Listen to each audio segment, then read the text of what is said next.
Hi, this is Jeffrey, and today I wanted to talk about what is possibly Casio's most useless dial on a watch, and that would be the dial on the DW291H.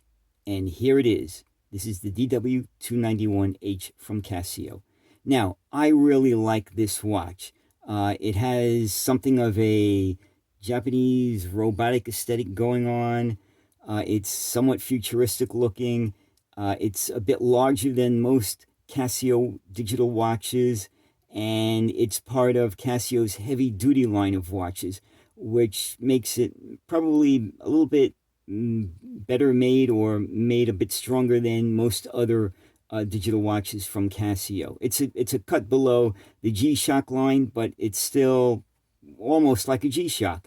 So I really, really like this watch. I just really like the way it looks, and it feels very comfortable on my wrist. Now, one thing about this watch that I don't like is that very small dial in the upper right part of the watch. I mean, it's nearly useless. I mean, why would you need something like that? You cannot even, you could hardly even see uh, the lines that represent the hours, minutes, and seconds.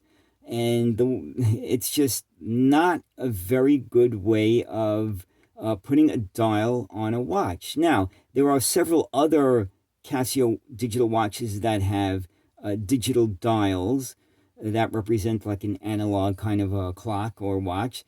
And one of them is the AE1000. Well, I have the AE1000, and I am going to compare it with the DW291H dial right now. So let's take a look. Let's compare the two.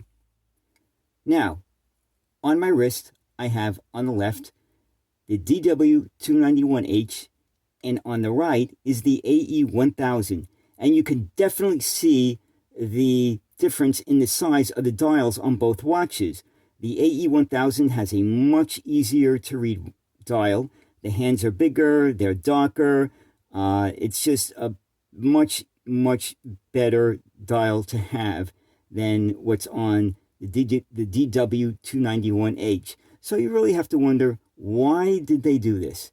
I think they possibly could have made it a little bit bigger. I mean, there is space there on the DW291H to make a larger dial, but why they did it like this, who knows?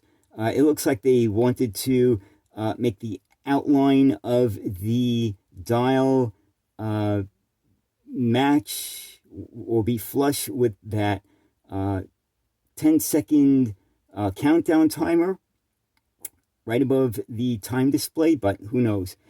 I just think that was one mistake on this watch, because it's just unreadable. It's or nearly unreadable. So the AE1000, as you can see here, that's just much, much, much better. That's just far better. It's done much better than on the DW291H. So that's what I wanted to say.